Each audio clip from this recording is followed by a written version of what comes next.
नमस्कार। आज के वीडियो में हम महाकवि रसखान की काव्यगत विशेषताओं पर विचार विमर्श करेंगे। यह रसखान का पार्ट 2 है। पार्ट 1 में कल हमने उनकी भक्ति भावना पर बात की थी और आज हम काव्यगत विशेषताओं पर बात कर रहे हैं। महाकवि रसखान उन कुछ गिने चुने भक्त कवियों में हैं जो सांप्रदायिक रूप से इस्लाम से संबंधित थे। जायसी, रहीम, कबीर और रसखान, ये चारों श्रेष्ठ कोटि के भक्त कवि हैं। रसखान की भक्ति कृष्ण में अनन्य रूप में है, बहुत गहराई तक है। मूल रूप से सैयद परिवार में जन्मे रसखान के जन्म, इनकी शिक्षा दीक्षा, इनका जन्म स्थान, माता पिता के बारे में कोई विशेष जानकारी प्राप्त नहीं है। यह जरूर है कि इनका मूल नाम सैयद इब्राहिम था और ये अपने उस्ताद के साथ यात्रा करते करते ब्रजमंडल से गुजर रहे थे। यहीं इन्हें राधा सहित कृष्ण के दर्शन हुए और ये राधा और कृष्ण के होकर रह गए। यहीं इन्होंने वल्लभ संप्रदाय में पुष्टि मार्ग में श्री वल्लभाचार्य जी से दीक्षा ग्रहण की और हरि लीला का गान करने लगे। प्रेमानुभूति और भक्ति भावनाओं का समायोजन रसखान के काव्य की सबसे बड़ी विशेषता है। रसखान पूर्व में राज्याश्रित कवि थे। वहां एक सुजान नामक नर्तकी से प्रेम करते थे, एक तरफा प्रेम करते थे। वहीं से अपमानित होकर इन्होंने वह राज्य छोड़ा, भक्ति की धारा में प्रवाहित हुए। जब प्रेम अपमानित होता है तो भक्ति की पराकाष्ठा पर पहुंच जाता है। ऐसे बहुत सारे उदाहरण हमारे इतिहास और साहित्य में देखने को मिलते हैं। तुलसीदास भी एक ऐसा ही उदाहरण है। रत्नावली के प्रेम में जब सांप को रस्सी समझकर ऊपर चढ़ गए और अपनी ही पत्नी द्वारा अपमानित हुए तो उनका भक्त जागृत हो गया और वे राम बोला से तुलसीदास बन गए, गोस्वामी तुलसीदास बन गए और रच दी रामचरितमानस। कुछ ऐसा ही रसखान के साथ हुआ। राजा और प्रेयसी दोनों से अपमानित होकर जब इन्होंने राज्य छोड़ा, पद छोड़ा, तो कृष्ण के होकर रह गए और कृष्ण भक्ति में श्रेष्ठता की पायदान पर पहुंच गए। इनके काव्य में जहां प्रेमानुभूति दिखाई देती है, वहीं भक्ति की श्रेष्ठता भी दिखाई देती है। आलोचकों को, शोधकर्ताओं को, विद्वानों को अभी तक इनकी 4 रचनाएं प्राप्त हुई हैं जो सुजान रसखान, प्रेम वाटिका, दान लीला और अष्टयाम के नाम से जानी जाती हैं। रसखान पढ़े लिखे कवि थे। अरबी फारसी का इन्हें बहुत अच्छा ज्ञान था। सूफी संप्रदाय के साहित्य का, काव्य का इन्हें बहुत अच्छा ज्ञान था और वह सूफी शब्दावली इनके काव्य में दिखाई भी देती है। हम जब अभी चर्चा करेंगे तो सूफी शब्दावली इनके काव्य में बहुत अच्छे तरीके से दिखाई देती है, लेकिन कभी इन्होंने अपने भक्ति काव्य पर उसको हावी नहीं होने दिया। इन्होंने शुद्ध, सरल, सहज भाषा में, ब्रज भाषा में अपने काव्य का सृजन किया। इनका कलात्मक पक्ष जो है रसखान का, वो बहुत खूबसूरत और बहुत सुदृढ़ है। हम बात कर रहे हैं इनके कला पक्ष की, काव्य सौंदर्य के प्रथम सोपान कला पक्ष। सबसे पहला बिंदु है भाषा का सौंदर्य।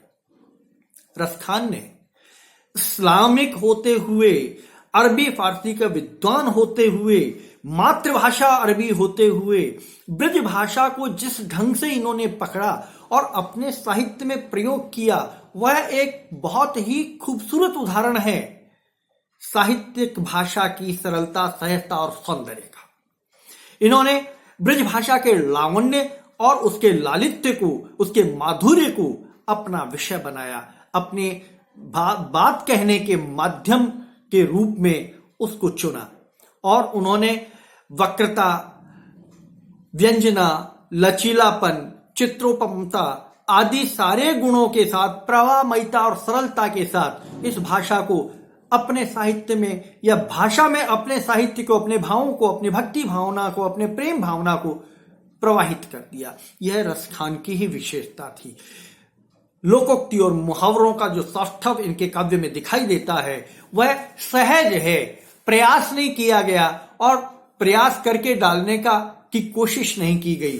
कहीं कहीं खड़ी बोली अवधि का भी सहज प्रयोग इनके साहित्य में देखने को मिलता है। क्रियापद और सुक्ति लोकोक्तियों का जो प्रयोग है वो इनके काव्य की सबसे बड़ी विशेषता है।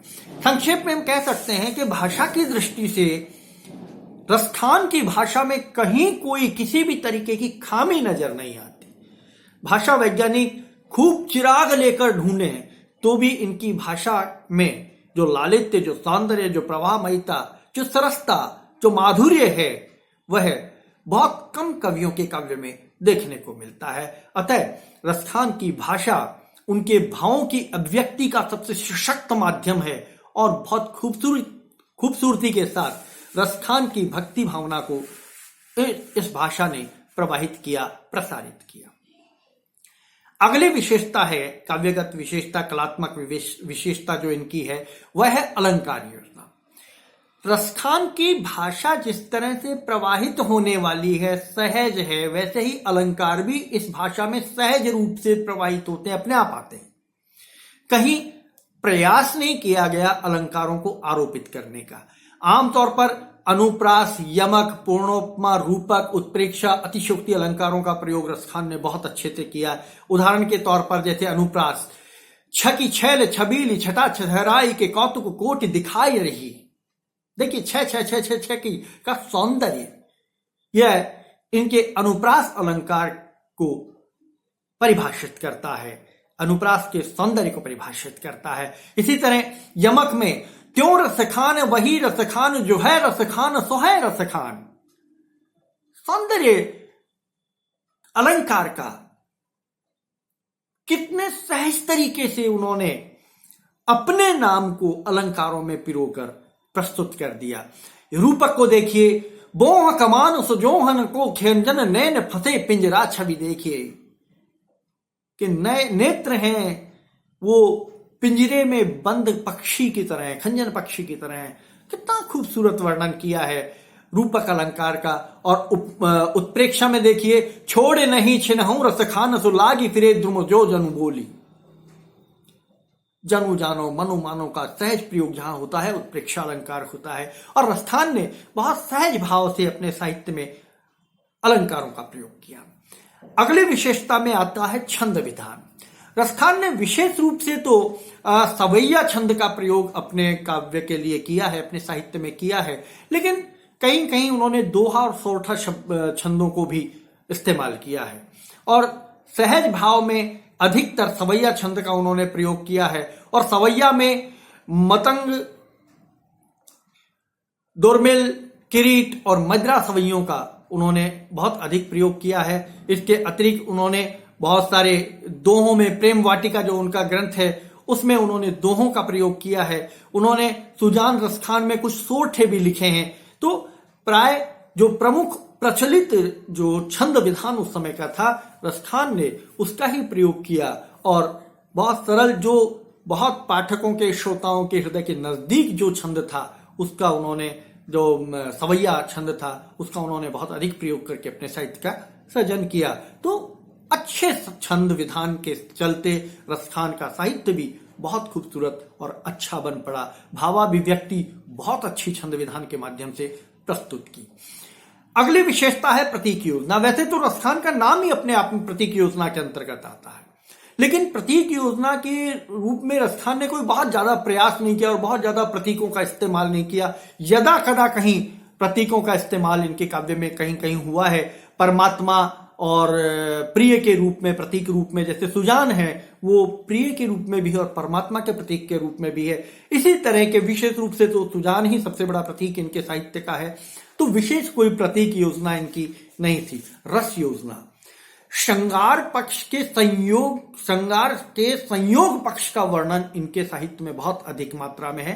कभी कभी वियोग का भी वर्णन हुआ है, लेकिन संयोग पक्ष इनके साहित्य में, संयोग में अधिक इनका साहित्य रचा गया है। और वात्सल्य रस का भी प्रयोग कहीं कहीं दिखाई देता है, जहां वे यशोदा और कृष्ण के वात्सल्य को प्रस्तुत करते हैं, या बुजुर्ग गोपियों के और कृष्ण के वात्सल्य भाव को प्रस्तुत करते हैं, उनके प्रेम को, उनकी भक्ति को अभिव्यक्त करते हैं, वहां वात्सल्य रस भी आता है। लेकिन अधिक मात्रा में संयोग श्रृंगार का वर्णन इनके साहित्य में देखने को मिलता है। तो श्रृंगार या रस योजना है, रस विधान है इनका, वो भी बहुत सुनिश्चित और सुंदर रूप से प्रस्तुत हुआ है।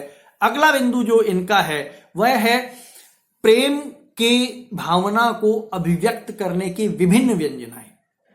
अर्थात इन्होंने मूल रूप से जो है वो सरल सहज भाषा में अपने प्रेम की अव्यंजना की है। सीधे सीधे लौकिक प्रेम को अलौकिक प्रेम में आरोपित किया है। सांसारिक सुजान से वही सुजान आगे जाकर भगवान कृष्ण सुजान के रूप में बदल गए हैं। मैंने जैसे पूर्व में आपको कहा कि प्रेमी जब प्रताड़ित होता है, अपमानित होता है, तो वो भक्त बन जाता है, उसके ज्ञान चक्षु खुलते हैं। और यह ज्ञान चक्षु जो हैं ये उसी से खुलते हैं कि जहां हम प्रेम की पराकाष्ठा पर पहुंचते हैं, तब वह पराकाष्ठा भक्ति के रूप में परिवर्तित होती है। तो इस तरीके से संक्षेप रूप में हम कह सकते हैं कि जो रसखान का कला पक्ष और कला पक्ष का जो सौंदर्य है वह बहुत अधिक खूबसूरत बन पड़ा है। अब हम आते हैं रसखान के भाव पक्ष पर। जिस तरह से रसखान का कला पक्ष बहुत सुदृढ़ और मजबूत है, उसी तरह रसखान का भाव पक्ष भी बहुत सुदृढ़ और बहुत खूबसूरत बन पड़ा है। हम भाव पक्ष में सबसे पहला बिंदु लेते हैं प्रेम तत्व का निरूपण। रसखान ने सहज सरल ब्रज भाषा में अपने प्रेम तत्व का निरूपण किया है। उनका जो प्रेम है वो सुजान नामक नर्तकी से प्रारंभ होता है और कृष्ण तक जाकर पहुंच जाता है।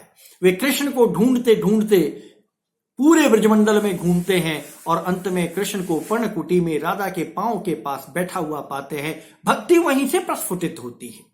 रसखान कवि कहते हैं कि प्रेम पगे जु रगे रंग सांवरे माने मना से न लालची नैना, धावत है उतही जित मोहन रो के रुके नहीं घूंघट नैना, कानन लोकल नाही परे सखी प्रीति में भीजे सुने मृदु बैना, और रसखान भई मधुखी अखियां अब नैन को बंधन क्यों हो न छूटे ना। अर्थात हर दृष्टि से कृष्ण के बारे में सुनना, देखना, सोचना, ये सब कृष्ण ही कृष्ण में है। जब तक सखी से कृष्ण के बारे में सुन नहीं ले, कानों को चैन नहीं पड़े। जब तक कृष्ण को देख नहीं ले, नैनों को चैन नहीं पड़े। जब तक उसकी बात नहीं कर ले, मन को चैन नहीं पड़े। तो कृष्ण के सामीप्य और कृष्ण से संबंधित जो भाव हैं वो कृष्ण के प्रेम तत्व के रूप में रसखान ने प्रस्तुत किए हैं। रसखान का जो प्रेम है वह आलंबन कृष्ण है, उसका आलंबन कृष्ण है, और कृष्ण रस राग से परिपूर्ण प्रसंगों के माध्यम से रसखान के काव्य में उतरते हैं। प्रेम के दोनों रूपों को वो स्वीकार करते हैं, मानसिक और शारीरिक। वे कहते हैं कि दो मन एक होते सुनो पे वह प्रेम न आही, दो मन एक होते सुनो पे वह प्रेम न आही, और जोई जबे द्वै तनु एक सोई प्रेम कहाई। कि जब दो तन एक होते हैं तब प्रेम होता है। तो रसखान की अभिव्यंजना यह लौकिक से अलौकिक की ओर गई है। दूसरी विशेषता इनके भाव पक्ष की है, वह है इनकी भक्ति भावना की श्रेष्ठता। कवि रसखान की भक्ति भावना पे हम इससे पहले की वीडियो में एक पूरा वीडियो बना चुके हैं, लेकिन संक्षेप में हम यहां भी बता देते हैं कि उनकी भक्ति प्रेम से परिवर्तित होकर भक्ति बनी। कृष्ण के वे सच्चे भक्त थे, कृष्ण के प्रति वो सब कुछ न्योछावर करने को तैयार थे। मैंने पूर्व वीडियो में कहानी भी बताई है कि अपने प्राण तक उन्होंने कृष्ण के लिए दिए हैं और अपने तरीके से दिए हैं। वे कहते हैं कि जन्म लेना है तो कृष्ण के साथ और कृष्ण से संबंधित तत्वों के साथ लेना है, इसे ब्रजमंडल में रहना है, और अगर छोड़ना है तो सब कुछ छोड़ना है। या लकुटी और कमरिया पर राज तिहुपुर को तजदारो, कृष्ण की लकुटी और कमरिया पर, कम्बल पर तीनों लोकों का राज त्यागने को मैं तैयार हूं, मुझे वो दो चीज मिल जाए बस। यह किसी भी भक्त की भक्ति की पराकाष्ठा है। आठों सिद्ध नवनिधि को सुखनंद की गाय चराए बिसारो। एक तरफ आठों सुख नवनिधियां हों और दूसरी तरफ हो नंद बाबा की गाय चराने का सुख, तो उस सुख पे मैं अष्ट सिद्ध नवनिधि का त्याग कर सकता हूं। यह रसखान की भक्ति की श्रेष्ठता है। रसखानी कबो इन आखिन सो ब्रज के बन बाग तड़ाग निहारों। कोटिक हूं कल ज्योते के धाम करील के कुंजन ऊपर वारों। करोड़ों करोड़ों कल्प वृक्षों को मैं यमुना तट पर जो कुंज करील हैं उन कुंज करीलों पर वार सकता हूं, अर्थात ये मुझे उन कल्प वृक्षों से कहीं अधिक प्रिय हैं और सुंदर प्रतीत होते हैं। तो रसखान का भक्ति भाव जो है वो कृष्ण के प्रति अनन्य है और उस भक्ति भाव को रसखान ने बड़े सहज सरल भाव से प्रस्तुत किया है। श्रृंगार चित्रण अगली विशेषता है कि रसखान के काव्य में श्रृंगार का जो वर्णन होता है, जैसे कि अभी हम कला पक्ष की बात कर रहे थे तभी मैंने चर्चा की थी कि रसखान के काव्य में श्रृंगार का संयोग पक्ष जो है, संयोग श्रृंगार जो है उसका अधिक वर्णन हुआ है, क्योंकि वियोग रसखान के जीवन में नहीं है। वियोग को तो वो पहले छोड़ के आ गए, सुजान के साथ उन्होंने वियोग को वहीं छोड़ दिया और अब तो कृष्ण के साथ संयोग है, तो केवल संयोग और संयोग ही है, वियोग नहीं। तो वो वियोग को बहुत कम याद करते हैं, केवल संयोग की बात करते हैं। तो संयोग श्रृंगार जो है उनके काव्य का सबसे प्रमुख तत्व है और कृष्ण की विविध लीलाओं का चित्रण उन्होंने अपने संयोग श्रृंगार के माध्यम से प्रस्तुत किया है। वे कहते हैं, जा दिन ते निरख्यो नन नंदन कानी तजे घर बंधन छूट्यो। जिस दिन से मैंने कृष्ण को देखा है उस दिन से घर के सारे बंधनों से मैं मुक्त हो गया। ये पराकाष्ठा है। चारु विलोकन की न सुमार, संभार गई मन मार के लूट्यो। और सागर को सरिता जिमि धावक रोकी रहे कुल को पुल टूट्यो। मंत भयो मन संग फिरे रसखान स्वरूप सुधारस छूट्यो। रसखान कवि के सुधारस छूट जाएगा यदि वो अपने मन को इधर उधर भटका देंगे, तो वो रसखान छोड़ना नहीं चाहते। तो संयोग श्रृंगार का वर्णन इनके साहित्य में बहुत बढ़िया तरीके से हुआ। इसके अतिरिक्त वात्सल्य चित्रण, वात्सल्य भाव का जो वर्णन है, वात्सल्य चित्रण जो है इनके काव्य में, वात्सल्य रस का चित्रण जो इनके काव्य में वो भी बहुत अच्छे तरह से हुआ, क्योंकि रसखान के समयों और कविताओं को देखा जाए तो उनमें कृष्ण के प्रति माता यशोदा का प्रेम और बुजुर्ग गोपियों का प्रेम बहुत खूबसूरत तरीके से सूरदास से अलग तरीके से प्रस्तुत हुआ। सूरदास का जो वात्सल्य है वो एकदम बिल्कुल कहा जाए तो वास्तविकता की धरातल पर है। रसखान का जो वात्सल्य है यह साहित्यिक तरीके से वात्सल्य भाव को अभिव्यक्त किया गया है। तो रसखान का जो धरातल है जैसे वात्सल्य है, जैसे गोपियों के साथ जो नटखट कृष्ण है माता यशोदा के सामने वो बहुत सीधे, बहुत एकदम बहुत अच्छे बच्चे बन के रहते। वर्णन करते हैं रसखान इसमें कि जशोदा के आगे वसुधा के मान मोचन ये तम रस लोचन खरोचन को ठाड़े हैं। बहुत सीधे धरती को देखते हुए एकदम के इन्होंने तो कभी कुछ किया ही नहीं है, ऐसे कृष्ण का वर्णन रसखान ने अपने काव्य में किया है। रूप माधुरी का चित्रण, रूप माधुरी का चित्रण रसखान की अगली विशेषता है भाव पक्ष की।